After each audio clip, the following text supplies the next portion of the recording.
They laughed at the black billionaire at a general's funeral, until the 4-star general saluted him. They started laughing the moment he stepped out of the Blacktown car.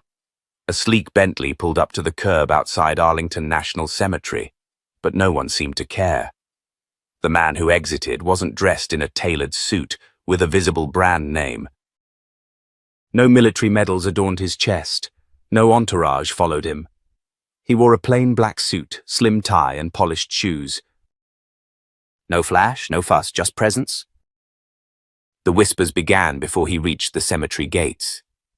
"Who's that supposed to be?" someone murmured behind dark sunglasses. "Probably some local pastor," a woman chuckled. "Wrong gate, buddy." Even the cemetery staff exchanged glances. One uniformed officer leaned over to the other and muttered, "That's not a face I've seen in the defense briefings." He didn't respond. He didn't even blink. Malcolm R. Hughes adjusted his cufflink, a small piece of titanium inscribed only with M.H. He nodded politely to the woman sneering in her pearl necklace and kept walking toward the VIP entrance, where a long row of white chairs had been arranged under a white canopy. A military brass band was tuning their instruments in the distance, and an honor guard stood ready for the casket of 4-star General Joseph Whitaker. And that's when the real trouble began. "Sir, excuse me. This entrance is reserved for close family and official guests," barked David Cross, the cemetery's assistant manager, stepping in front of Malcolm with arms outstretched like a gatekeeper to Olympus. Malcolm glanced at the man's laminated badge and simply said, "I'm here to pay my respects. I understand, but this section is not open to the public." "You can use the general viewing area." Cross pointed behind him toward the crowd already corralled behind velvet ropes. A couple nearby snickered. One man in a navy blue blazer leaned toward his friend and said, "I bet he thinks he's here to deliver something." "DoorDash?" Cross added with a plastic smile. "It's a military funeral, sir. I'm sure you understand." "I do," Malcolm said, voice calm. "Joseph Whitaker was my friend." Cross gave a quick, condescending laugh. "I'm sure he had many admirers." A few heads turned now. The conversation had caught the attention of those seated in the VIP area. Someone recognized the tone. Others just smelled drama. Malcolm remained composed. "I'll wait here." He stepped back from the entrance and stood silently, his hands folded in front of him. Inside the canopy, one of the aides in dress blues glanced at a sheet. Her eyes narrowed. She whispered something into a radio and slipped out toward the back. Cross had already turned away, ushering another guest through. He didn't see the general's daughter, Lieutenant Colonel Erin Whitaker, pause when she spotted Malcolm. Her breath caught. "Oh my God," she whispered. "You know him?" asked General DeWitt beside her. "That's Malcolm Hughes," she said. "My dad used to talk about him all the time." DeWitt blinked. "That's him?" The honor guard adjusted formation. The band began its solemn march. The flag-draped casket was slowly brought forward. All eyes turned to the center aisle.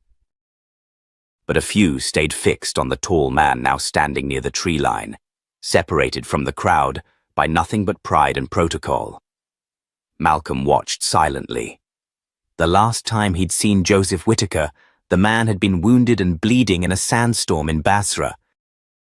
Now, he was being lowered into the ground with 21 guns and full honors, and the man who saved his life stood uninvited behind a rope. Back in the present, the ceremonial folding of the flag began. A pause. Then a ripple. A 4-star general, Clifton DeWitt, rose from his seat without a word, stepped out of the VIP section, and walked briskly toward Malcolm. People gasped. Some stood. Cross tried to intercept. "General, sir, this area is—" DeWitt shot him a glare that could have melted steel. "Stand down." Then, in front of every whispering mouth, every mocking eye, General DeWitt squared his shoulders and saluted Malcolm Hughes. "Mr. Hughes," he said loudly, "you have no idea what it means to have you here." Silence. Even the birds stopped chirping. Malcolm nodded quietly. "Thank you, General." Cross's face drained of color. Then someone in the crowd muttered, "Wait, Hughes? Malcolm Hughes?"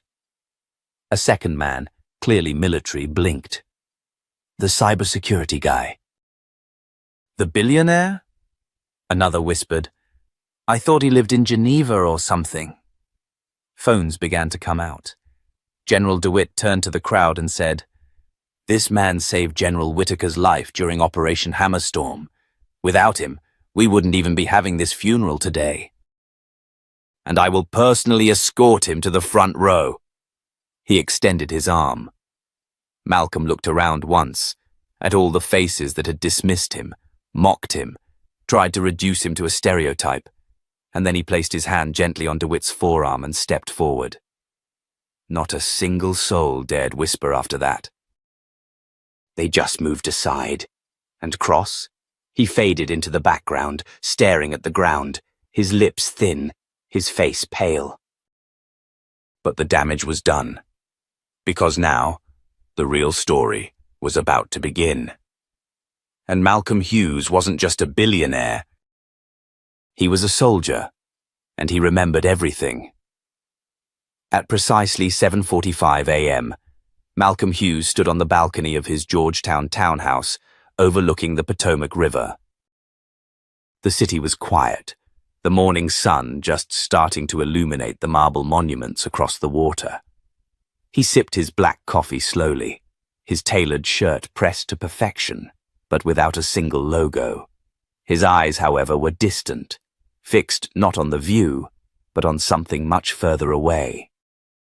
His assistant, a young woman named Jordan, entered the room hesitantly. "Everything's ready, sir. The car will be here in 10.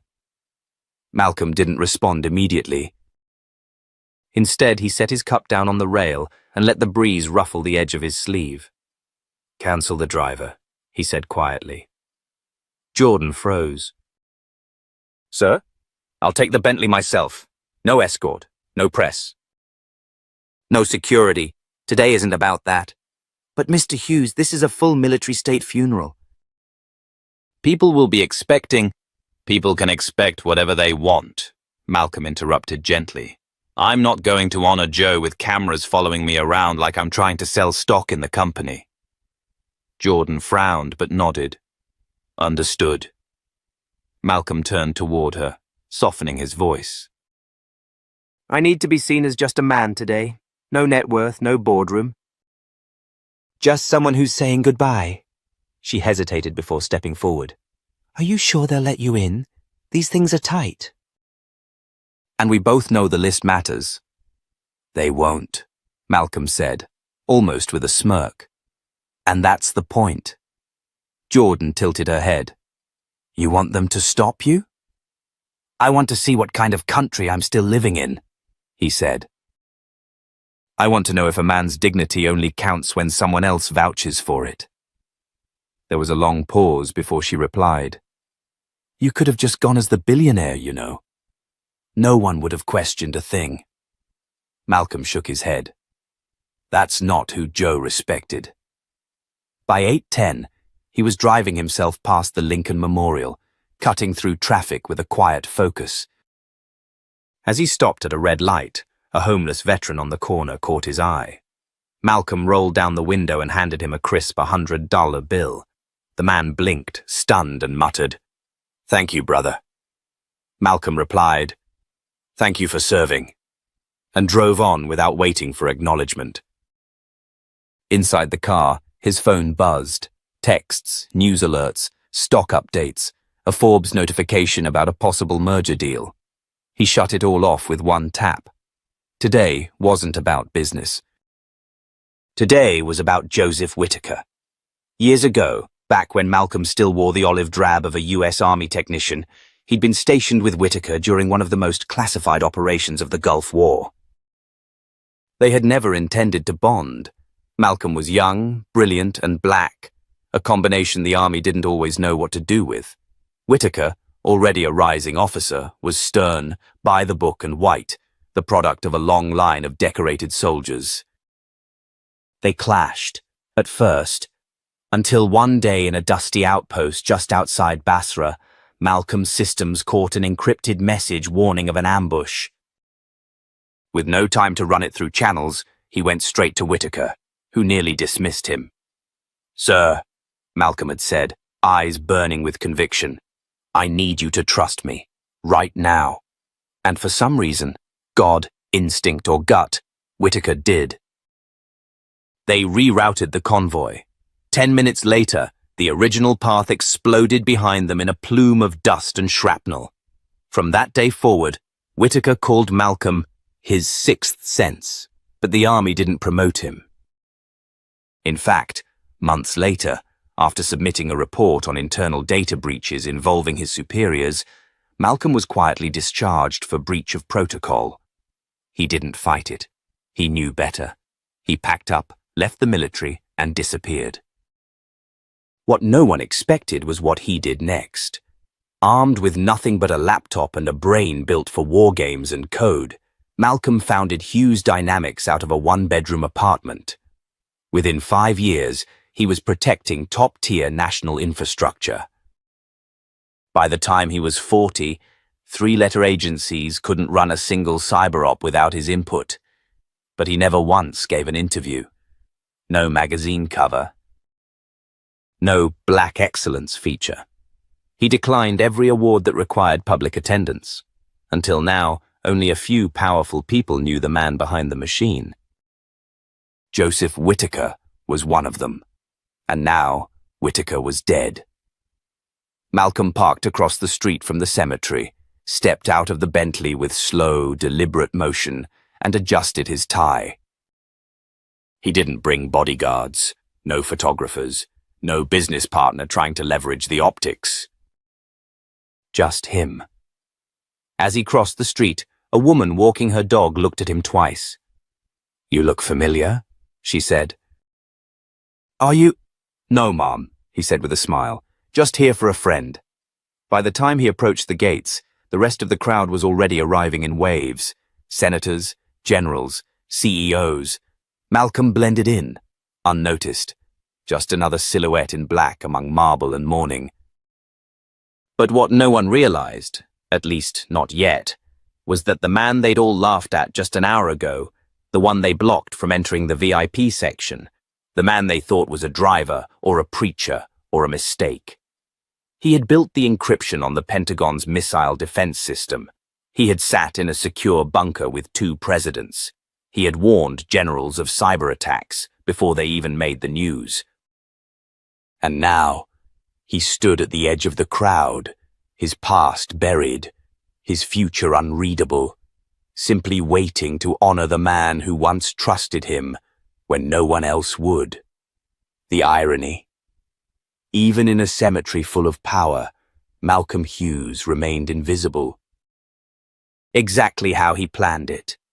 The military cemetery was wrapped in silence, broken only by the sound of dress shoes on pavement and the distant flutter of flags catching in the breeze. Rows of uniformed soldiers stood like statues, their faces expressionless, as the ceremony began. Malcolm moved through the crowd slowly, his presence barely noticed by the sea of high-ranking officers and political elites. Their conversations were hushed, thick with insider talk, military operations, intelligence budgets, private contractor deals. None of them gave him a second glance. In their minds, a lone black man in a modest suit with no entourage, no insignia, no entourage, was either a driver who wandered too far or a mistake that security would soon correct. He wasn't listed in the official program. No podium speech. No acknowledgement in the eulogy. And yet, Joseph Whitaker's casket, draped in the American flag, sat just yards away, surrounded by people who once doubted his friendship with Malcolm.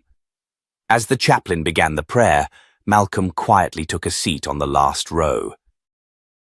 That was when it began. From 2 rows up, A tall, silver-haired man in a polished Air Force dress uniform turned around and narrowed his eyes. "Excuse me," he said with a clipped tone. "This section is for official invitees." Malcolm met his gaze without flinching. "Understood." The man didn't move. "Do you have credentials?" "No," Malcolm replied simply. "Then I'm going to have to ask you to step back." "This isn't open seating." A woman nearby leaned over, whispering something into the officer's ear. She looked at Malcolm with distaste, as though he were an intruder at a private event. "He must have wandered in from the street," she said, her voice just loud enough for several people to hear. "I'm here to pay my respects," Malcolm said quietly. "That's not how this works," the officer snapped. "This isn't a public memorial." And we're on active military ground. The murmuring around them grew louder. Someone nearby chuckled and muttered, "He probably thinks this is one of those TikTok stunts." A younger Marine captain added, "Look, sir, we can escort you back to the public viewing area. You'll still have a clear view from there." Malcolm exhaled slowly and stood. "All right," he said, his voice calm. But as he turned to leave, another voice sliced through the tension. "Is there a problem here?" It was General Philip McAllister, retired but legendary. A four-star general who had once overseen NATO cyber operations. The kind of man who didn't speak unless absolutely necessary. His deep baritone and authoritative stride immediately drew eyes from every direction. The silver-haired officer straightened.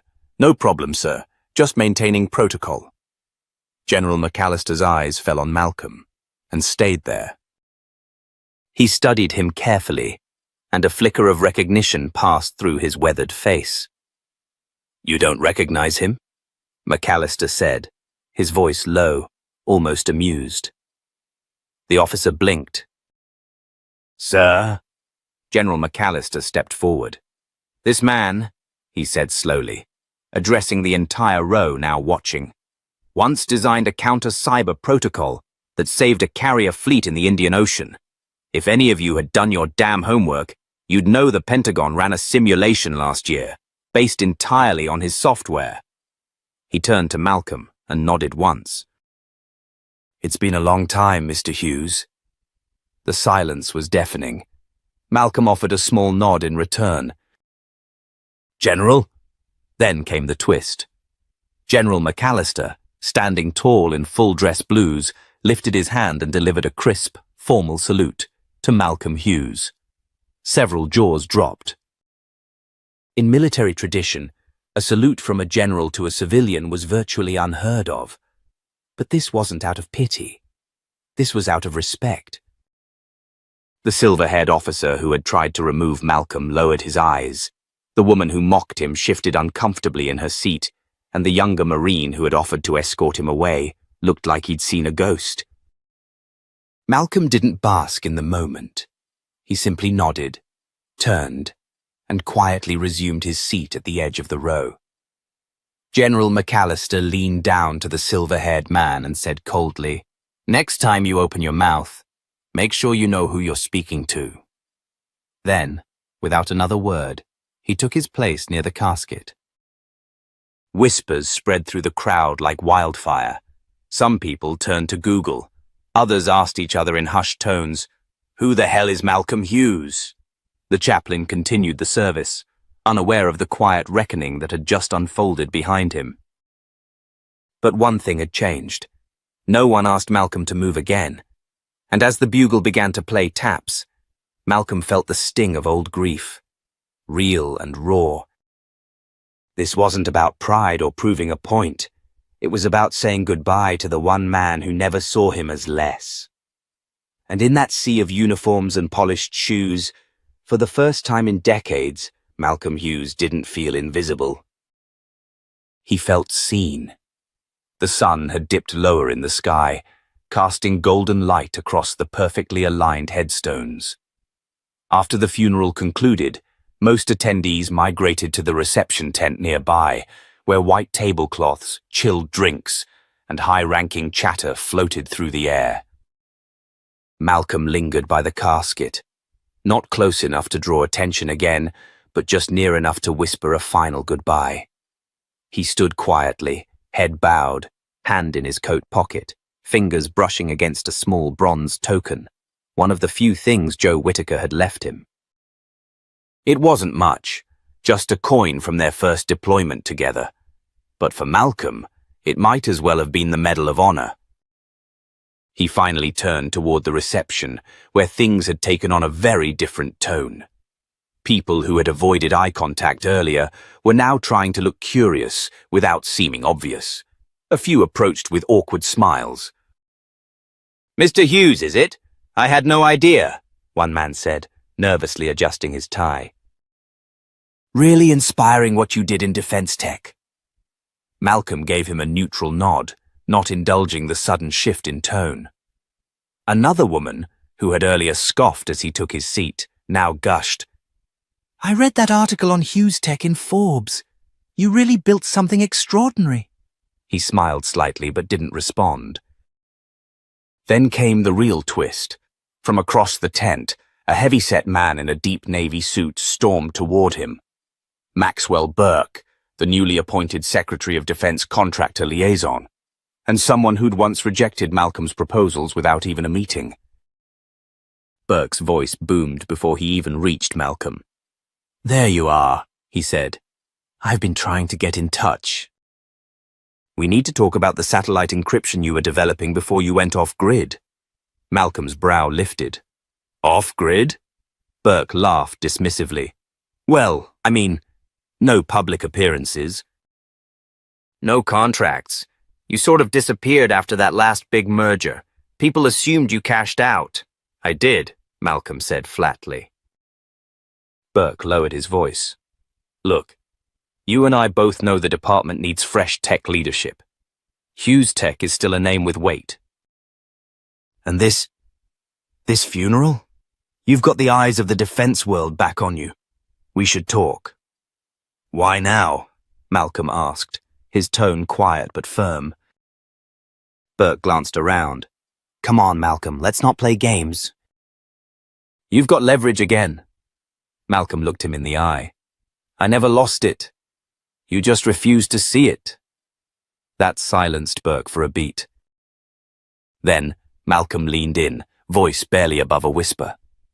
"You're still using half-finished code we scrapped 5 years ago. I saw it in the leaked specs from your contractors. I built something better, safer, but you ignored it. Because it didn't come from one of your preferred partners." Burke's face flushed. "You don't know what you're talking about." "I know exactly what I'm talking about," Malcolm said, "and you'll never get access to it." The temperature in the tent dropped a few degrees. People nearby had stopped pretending not to listen, and Malcolm didn't stop there. "I'm not interested in playing the Washington handshake game," he continued. "You want security? You need integrity first. Until then, keep buying broken systems and pretending you're surprised when they fail." With that, Malcolm walked away. But he didn't leave alone. General McAllister caught up with him a few moments later, a wry grin on his face. "Still know how to shut a room down," the general said. "I never did like receptions," Malcolm replied. They walked toward the edge of the cemetery, where Malcolm's black Lincoln waited, parked away from the chaos. "You know," McAllister said, "Joe would have loved that." Malcolm's expression softened. "I didn't come here to be recognized." "No," the general said. "You came here to be remembered." A quiet pause settled between them. Then Malcolm added, "I stayed out of the spotlight on purpose. People respect power more than principle these days. I wanted to prove that principles could still shake rooms." The general nodded slowly. "And they did." But just as Malcolm reached for the car door, another voice called out, "Sir?" He turned. A young soldier, barely 20, stood a few feet away, eyes wide with nervousness. I just wanted to say thank you," he said, "not just for what you built, but for today." I've been dealing with stuff in my unit. Race stuff. It's been hard. Malcolm looked him in the eye. It always is. But don't confuse silence with weakness. The soldier nodded, swallowing hard. As Malcolm climbed into the back seat, the weight of the day began to settle in his chest. He hadn't planned to challenge a defense official, deliver a public lesson in humility, or be saluted by one of the highest-ranking generals in the country. But maybe that's what Joe would have wanted. Not a quiet goodbye, but a reckoning. And Malcolm Hughes wasn't done yet. Malcolm leaned against the cool glass of his penthouse window overlooking the Potomac. Below, Washington buzzed in the late evening traffic, blissfully unaware of the storm gathering above them. His conversation with Burke had spread like wildfire among the defense elite. Calls flooded his assistant's inbox, media requests, military interest, and even a private dinner invite from the Vice President's Chief of Staff. But Malcolm wasn't celebrating. He stood alone, a whiskey glass in hand, untouched. Across the room, the television played on mute, a defense panel arguing about systemic gaps in military tech, referencing unnamed private innovators as the potential key. His name wasn't mentioned, but he knew. Everyone in that room knew. The Hughes name was once again a force. He turned toward his desk, where an old folder lay open, handwritten notes from Joe. Tactical briefings, ethics reminders, scribbled jokes only they would get. One page caught his eye. Joe had written it years ago after a botched mission in Libya. "We follow orders, but never forget who we serve." The page trembled slightly in Malcolm's hand. That mission had almost cost them both their lives. But more than that, it had shown Malcolm what kind of man Joe was.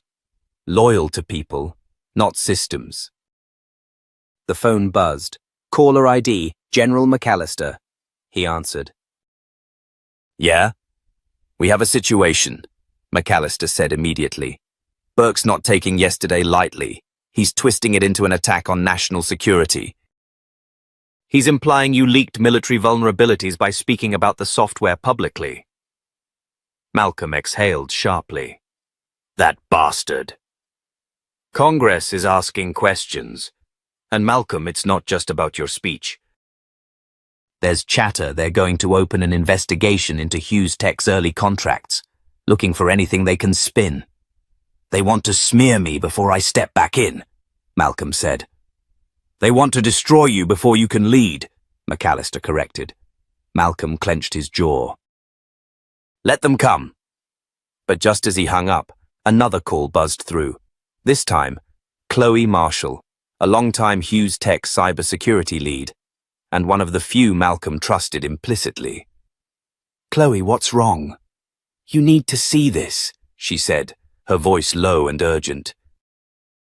"There's a whistleblower file spreading through private channels, signed anonymously. It links a buried Pentagon contract from 6 years ago, one tied to Joe's last deployment." Malcolm's heart dropped. "Joe's file," he said. "That was sealed. It was classified as an intel blackout." "Exactly," she replied. "Except someone reopened it last week, and the edits in the metadata, they were made on a DoD terminal linked to Burke's department." Malcolm froze. "You're saying they're using Joe's record to frame something?" he asked slowly. Chloe hesitated. "They're suggesting Joe falsified reports, that he doctored data in his final report to justify an extraction, but the timeline doesn't add up. And I pulled the logs. Joe's original files had digital signatures, but the versions they're spreading now, those are forgeries." Malcolm's voice was cold. "They're going after his name to get to me." "They're afraid of what you might expose if you come back into this world," she said. "Joe was working on something bigger, wasn't he?" "Yes," Malcolm whispered, gripping the edge of the desk. "He had proof of an internal cover-up, but he died before he could present it." "And now they're rewriting history." Silence. Then Chloe added, "You need to fight this publicly." "Not yet," Malcolm said. Let them think I'm retreating. But when I hit back, I'm bringing everything. Later that night, Malcolm stood in front of the mirror in a crisp black suit. He hadn't worn it in years, not since Joe's wedding. The funeral had reignited something deep, not just grief, but purpose. Before stepping out, he pulled a hidden drawer from his desk and retrieved a sealed flash drive.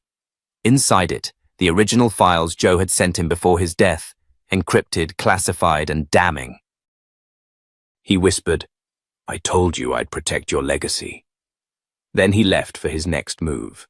Not a boardroom, not a briefing, but a meeting with a journalist. Someone he trusted. The truth was coming. And it wouldn't just vindicate Joe. It would burn everything Burke had built. The cold wind cut through Arlington like a whisper from the past. Malcolm stood outside the Capitol building, his shoulders squared, his jaw clenched. He had just left a meeting with a Senate aide who confirmed it. An official inquiry into Hughes Tech was underway.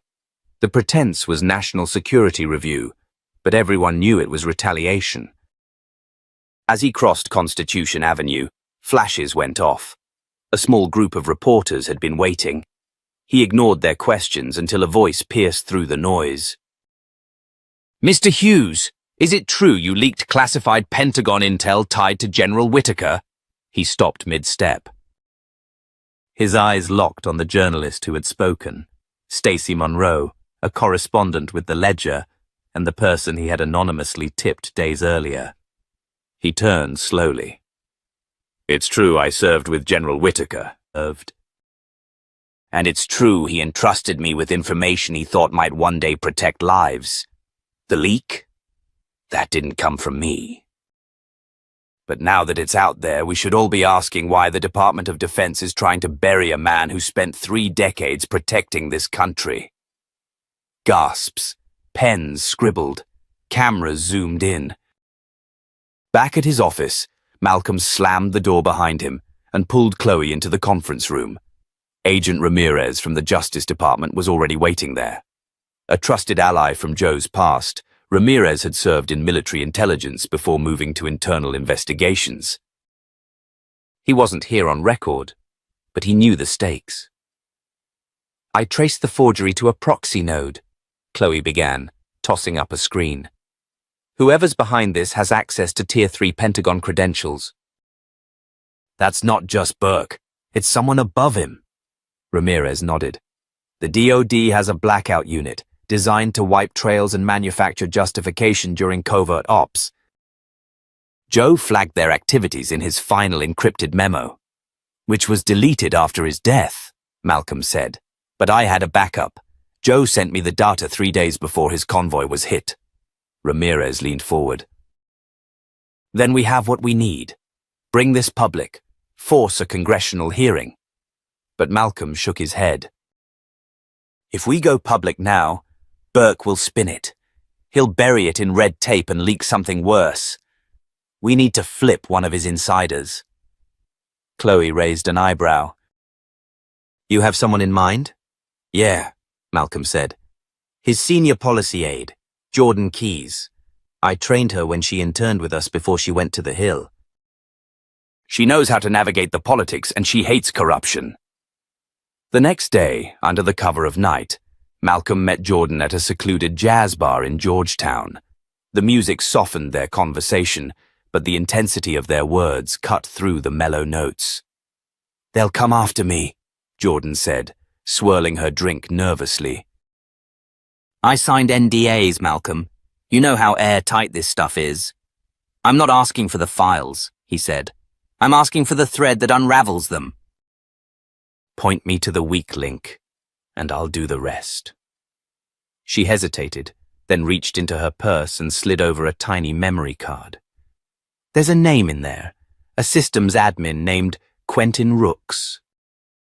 He's sloppy, likes to brag. If Burke paid someone off to falsify those logs, it was him." By the next morning, Chloe was already in touch with a contact at a private data firm in New York. Within hours, they cracked Rook's shadow accounts, Messages, payment logs, even receipts for encrypted drive swaps. It was all there. Malcolm stood with Ramirez as the evidence populated across the screen. "You ready to take this to the Hill?" Ramirez asked. "No," Malcolm replied. "I'm ready to take this to the world." They coordinated with Stacey Monroe. She agreed to hold the exclusive until Malcolm's team gave the go. But in the meantime, she dug into Burke's past, uncovering questionable no-bid contracts and offshore transfers. Then came the twist. Just as Malcolm prepared for the media storm, Burke launched a preemptive strike. CNN ran a live segment. Sources confirm Hughes Tech under criminal investigation for misuse of classified data. Burke appeared on screen, grave-faced, condemning private contractors who think patriotism is a PR strategy. Malcolm didn't flinch. Instead, he called a press conference. With reporters packed into the Hughes Tech atrium, Malcolm walked up to the podium, held up the flash drive Joe had sent him, and said, "This drive contains the final report of General Joseph Whitaker. He died believing the truth would never come to light. Today, that changes." He projected the report onto a screen behind him. Joe's voice, recorded in a secure message, played over the speakers. "If you're seeing this, it means the system failed to stop them. But maybe, just maybe, Malcolm didn't." The room froze. Reporters whispered. Cameras clicked. The world shifted. Malcolm continued. "These aren't claims, they're proof. Emails, logs, payments. Forged records. This isn't about my company. This is about a system that punishes integrity and rewards silence." He paused.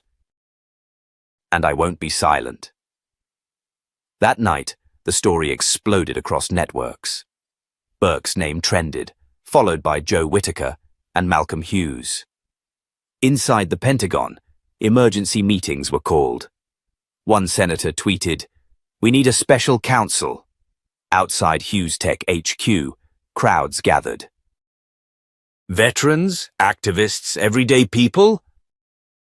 Not because of the scandal, but because one man refused to let his friend be erased, and Malcolm wasn't done yet.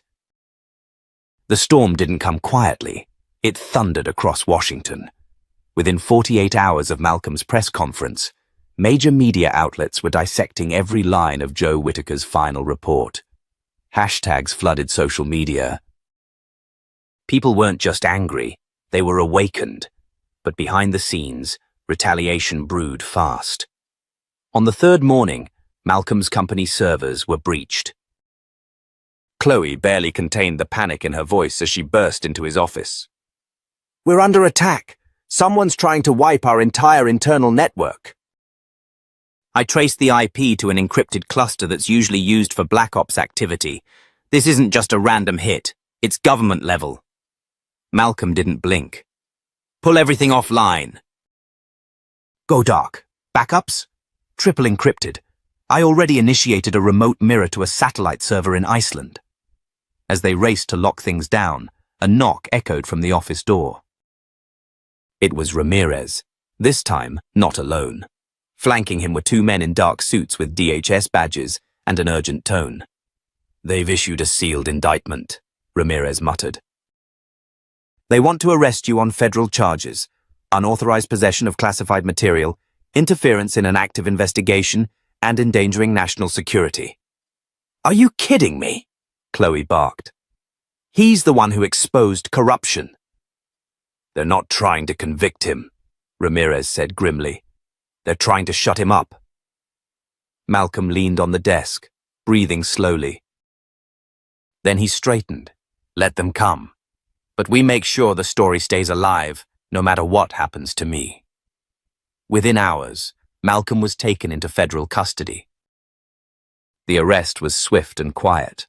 No cameras, no fanfare, just a black SUV pulling away from the Hughes Tech campus like a shadow swallowing the light. But Chloe wasn't about to let him disappear. She called in every favor she had. Former law clerks, whistleblower advocates, even a sympathetic federal judge who once owed Joe Whitaker his life. Together, they filed a motion for a public hearing and pushed for an emergency injunction to unseal all classified files related to Project Vantage. Meanwhile, inside a sterile holding room, Malcolm faced his interrogators. One of them, a granite-faced man with a clipped tone, slid a folder across the table. "You should have stayed in your lane, Mr. Hughes." "What you did? That's espionage." Malcolm didn't flinch. "What I did was tell the truth." The man leaned forward. "You're not untouchable. We can ruin you, your company, your legacy." "Then you better start digging," Malcolm said, "because I've got more buried than you'll ever find." Outside, Chloe and Ramirez held a press briefing, and this time, the public wasn't just watching, they were marching. Protests sparked across D.C., filled with veterans holding signs with Joe's photo and 3 simple words: "Tell the truth." Then came the twist that changed everything. Jordan Keyes, the former aide who had once passed Malcolm a name, showed up on national television. "I can't stay silent anymore," she said live on MSNBC. "I was part of the inner circle. I know what Secretary Burke did. I know what they covered up. And I know Joe Whitaker was killed because he got too close to the truth." Her confession sent shockwaves. A congressional emergency session was called. Within hours, subpoenas were flying. Secretary Burke tried to issue a denial, but the evidence now included signed authorization memos, burner phone logs, and secret travel records showing he had personally met with arms contractors flagged in Joe's final report. The tide turned. Inside the detention center, Ramirez entered Malcolm's cell. "You're getting out." Charges dropped. Judge ruled the prosecution acted in bad faith. And there's more. Burke's facing indictment. Malcolm exhaled slowly, his body sagging under the weight of the news. "Did Joe's name get cleared?" Ramirez smiled. "Posthumous commendation. Full honors reinstated." By the time Malcolm stepped out of the courthouse, the crowd waiting for him filled the steps. Veterans saluted. Journalists shouted questions. Chloe stood near the front, tears in her eyes, but a grin of defiance on her face. And then, breaking through the crowd, a familiar uniform approached. 4 stars gleamed on his shoulders. General Aaron T. Langston, the only living superior officer who had served alongside Joe and Malcolm in Operation Sandbreaker, walked up to him. He extended his hand. "You honored your friend and your country," Langston said, his voice firm. "But that salute..." He stepped back and raised his hand to his brow. A crisp, silent salute from a 4-star general to a black billionaire once laughed at for simply showing up at a funeral. The crowd fell silent, then erupted. Not because Malcolm had won, but because integrity had. And the war for truth was no longer being fought in the shadows. It was out in the light. It had been 3 weeks since the storm broke. The halls of Congress buzzed with the fallout from the Whitaker scandal, and the news cycles were still saturated with words like conspiracy, hero, and cover-up. But Malcolm wasn't concerned with headlines anymore. He was on a mission Joe would have understood better than anyone. The day began with Malcolm walking into Hughes Tech's auditorium. It was packed. Reporters, activists, veterans, and curious citizens. Chloe was on stage already, setting up the stream. Behind them, a giant screen displayed 2 words in bold: Justice Forward. The event wasn't a press conference. It was a launch. Malcolm stepped to the podium, dressed simply in a navy suit, his expression calm but unyielding. "When I was 23, I sat beside Joe Whitaker in a Humvee as we crossed into the most dangerous sector of Kandahar. He looked over at me, this green kid with too much confidence, and said, Don't let people underestimate you, but don't ever forget who you are either. That stuck with me. He paused, eyes scanning the room. And yet, years later, I stood at his funeral, surrounded by suits and silence. Not one of them knew who I was. Not because I hid, but because they didn't bother to ask. Murmurs of recognition rippled across the crowd. I didn't speak that day. I just stood there while people judged me for what I looked like, not for what I had lived. That ends today. The screen behind him changed to images of Joe, smiling in uniform, training young soldiers. And the final one, the medal ceremony that had been denied but was now retroactively awarded. We created Justice Forward to make sure what happened to Joe Whitaker never happens again. Not just to veterans, not just to whistleblowers, but to every person who risks everything to do the right thing. As the room erupted in applause, Ramirez leaned over to Chloe. He's not just fighting a system anymore, he's building a new one. But the battle wasn't over. That night, Malcolm was approached by a familiar face, Senator Harmon, who had been silent through the entire ordeal. You made a lot of enemies, Malcolm, Harmon said, tone edged with warning. People who don't like being exposed.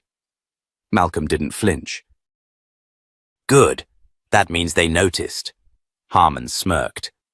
You're not afraid this will cost you your contracts? Your influence? I already paid a higher price, Malcolm replied. I lost a brother. Then came the twist.